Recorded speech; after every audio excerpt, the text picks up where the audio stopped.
اب منہ دھوتے ہیں ہم، منہ دھو لیے ہم نے، پانی ڈالا، نل کا چل رہا ہے، کتنا پانی ضائع ہو رہا ہے؟ بے انتہا پانی ضائع ہو رہا ہے۔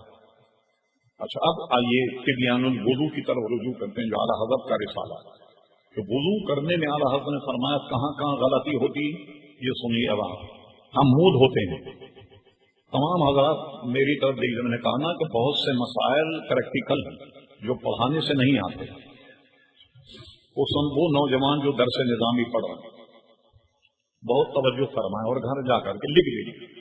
ہم یہ پانی کا چلو منہ میں لیں تو ہم کیسے مارتے ہیں؟ یہاں ناک پہ پانی مارا، پانی تو سارا گر گیا، اب ہم نے منہ ملا، یہ تو پانی کا مسا کیا ہے نا ہم نے، یہاں دھویا تھا۔ دھونا تو جب ہوگا، تاریخ میں ہمارے فقہا نے لکھا جسم کا وہ حصہ کہ جو پانی میں دھونا فرض ہے، ہر حصے پر پانی بہہ جائے، ہر حصے پر تو پانی نہیں بہے، لہذا آپ ایک چلو پانی لے کر یہاں ڈالی، کہاں کا حصہ دھویا جائے؟ پیشانی کی جڑ سے لے کر یہ تھوڑی تک اور دونوں کانوں کے درمیان، اس کا دھونا فرض ہے۔ چاہے 2 مرتبے ہو یا 3 مرتبے یہاں پانی ڈالی تاکہ یہ دھل جائے، اور کوشش کیجیے کہ حلال بھی کریں تاکہ اندر تک پانی پہنچ جائے۔ اور اس طرح اگر ہم نے کیا کہ پانی کا چلو لیا اور یہاں مارا، یہاں مارنے کے بعد اب منہ پر ہاتھ مل رہے ہیں، ہم نے پانی سے مسا کیا، منہ کا منہ دھلا تو نہیں، اس کا خیال رکھیں۔ اسی طرح ہاتھ دھونے میں کیا ہوتا ہے؟ اب دیکھیے ہاتھ ہم کس طرح دھوتے ہیں؟ پانی لیا اور ایسے چلو کونی کی طرف پھینکا۔ کہیں آپ نے وضو کے نماز کی کتاب میں کہیں پڑھا کہ ہاتھ دھونے کا معنی یہ ہے کہ پانی چلو میں لے کر اور کونی کی طرف پھینکا جائے؟ اس میں تو یہ ہے کہ ہاتھ کونیوں سمیت دھویا جائے۔ تو آپ نل کے نیچے ہاتھ رکھ کر کونی سمیت دھوئیں۔ اگر برتن سے وضو کر رہے ہیں، لوٹے یا بدنے سے، اس کی ٹوٹی سے پانی ڈالیں، یا مگا لے کر اس سے پانی ڈالیے پورے ہاتھ پر۔ صرف ایسے پانی ڈالنے سے ہاتھ نہیں دھلے گا، یہ ہاتھ دھونے کی تعریف میں نہیں آئے۔ اور اسی طریقے سے ناک میں پانی چڑھائیں، ہم کیا کرتے ہیں خالی ناک کا، اس کو کہتے ہیں اردو میں سینڈا، کیونکہ ہمیں بدن کے اعضاء بھی اردو میں یاد نہیں کہ کس کو کیا کہتے ہیں، تو اس میں ہم ناک میں خالی ڈبا لیتے ہیں۔ ڈبانے کے بعد یہ سمجھا کہ ناک دھل گئی، آداب نے فرمایا پانی ناک میں لے کر سانس ذرا اندر کی طرف کھینچی جائے اور پانی یہ نرم ہڈی تک پہنچے، یہ اور اس کو چھوٹی انگلی کہتے ہیں، جس کو اردو میں چھو انگلیاں بھی کہتے ہیں، اس سے ناک کو صاف کریں۔ تو جب یہ ناک میں پانی، وضو میں تو سنت ہے اور غسل میں فرض ہے، اگر ناک میں پانی نہیں پہنچا، سنت کے خلاف اور غسل میں نہیں پہنچا تو غسل ہی نہیں ہوگا۔ یہ ان چیزوں کی احتیاط جو ہے وہ برتنا بہت ضروری ہے۔ پھر اعلیٰ حضرت نے لکھا آدمی کی فطرت یہ کہ جب منہ پر پانی ڈالے تو کیا کرتا ہے؟ وہ ایسے آنکھوں کو بھیچ لیتا ہے بہت مضبوط طریقے سے کہ پانی آنکھ میں نہ جائے۔ آنکھ اتنی نازک ہے، پانی بھی اگر آنکھ میں جائے تو آنکھ میں جلن پیدا ہوتی۔ آپ کبھی آئینے میں آنکھ بند کر کے دیکھیے کہ یہ اوپر کے یہ سطحیں جو ہیں یہ بند ہو جاتی ہیں۔ اب جب پانی ہم نے ڈالا، ان سطروں میں تو پانی نہیں پہنچا، تو آراز نے لکھا کہ پانی لے کر اس طریقے سے اچھی طریقے سے آنکھوں کو ملا جائے تاکہ ان کی جو سطحیں جو بند ہو جاتی ہیں ان میں بھی پانی جائے۔ اسی طریقے سے ہونٹوں پر پانی نہیں جائے گا تو اچھی طریقے سے ہونٹوں پر بھی پانی لگایا جائے۔ یہ ہے منہ دھونے کا طریقہ۔ مسا کیسے کیا جائے؟ امام شافعی کے نزدیک تو مطلقاً سر کا مسئلہ یہ ہے کہ کوئی آدمی وضو میں اگر خالی ایسے بھی کر لے تو مسا ہو جائے، مگر ہمارے امام صاحب کا قول یہ ہے کہ پورے سر کا مسا کرنا یہ سنت ہے۔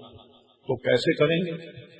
ہاتھوں کو گیلا کیجیے اور اس طرح لے جائیے ہاتھ اور ایسے واپس لائیے، جو ہاتھ گیلے ہیں آپ کے ہتھیلیاں، اس سے بھی یہ آپ کے بال تر ہو جائیں۔ اور اس کے بعد کان کا بھی مسا کیجیے کہ یہاں بھی مٹی جم جاتی ہے، پھر اس کے بعد گردن کا مسا کیجیے تاکہ یہاں سے گرد و غبار جو ہے یہ دور ہو جائے۔ یہ تو میں نے وضو کی بات کی، اب آئیے ذرا غسل کی طرف چلتے ہیں۔ غسل کے مسائل بڑے ادب، ہم تو یہ سمجھے کہ بس پانی ڈال دیا جائے اوپر، یہ غسل ہو گیا، سمجھے؟ اچھا، اب غسل کی جو احتیاط ہے پینے والے وضو فتح رض میں آ رہا ہے، لیکن وہ کیا ہے؟ اب غور فرمائیں، خواتین کے مسائل مردوں کے مسائل سے بھی زیادہ ادب۔ خواتین کے لیے تو لکھا آ رہا ہے کہ جب ناپاکی کا غسل کرے تو ناک کی لونگ کو بھی ہلا، اس کے سوراخ میں بھی پانی جانا چاہیے ایسے، اور اگر وہ کوئی آئرین یا بندہ پہنی ہوئی ہے تو اس کے سوراخ میں بھی پانی جانا چاہیے۔ اور جب آدمی نہاتا ہے، دیکھیے بغل کو جب تک نہیں اٹھائے گا پانی کہاں سے جائے گا؟ بغل کو اٹھا کر یہاں بھی پانی ڈالا۔ اور اسی طریقے سے برا مت مانیے، اگر مسائل میں ہم شرم کریں تو سارے مسائل رہ جاتا ہے۔ عائشہ صدیقہ رضی اللہ تعالی عنہا جو لوگوں کو مسائل بیان فرماتی، اگر وہ مسائل بیان نہ کرتی تو علماء فرما دے آدھے دن سے لوگ محروم ہو جاتے۔ ربنا تقبل منا انك انت السميع العليم وتب علينا يا مولانا انك انت التواب الرحيم۔ مولا کریم، جو بھی ہمارے شریک محفل میں یہاں یا جو حضرات انٹرنیٹ پر، ان سب کی حاضری کو قبول فرما، سب کو برکت عطا فرما، ہمارے والدین کی عمر میں برکت عطا فرما، ہم سب کی مغفرت فرما، ہمارے والدین کی مغفرت فرما، ہمارے آباء و اجداد کی مغفرت فرما، ہمارے گناہوں کو معاف فرما، ہمارے والدین کے گناہوں کو معاف فرما، ہمارے آباء و اجداد کے گناہوں کو معاف فرما۔ ربنا تقبل منا انك انت السميع العليم وتب علينا يا مولانا انك انت التواب الرحيم۔ وصلى الله تعالى على خير خلقه سيدنا محمد وآله وصحبه اجمعين برحمتك يا ارحم الراحمين۔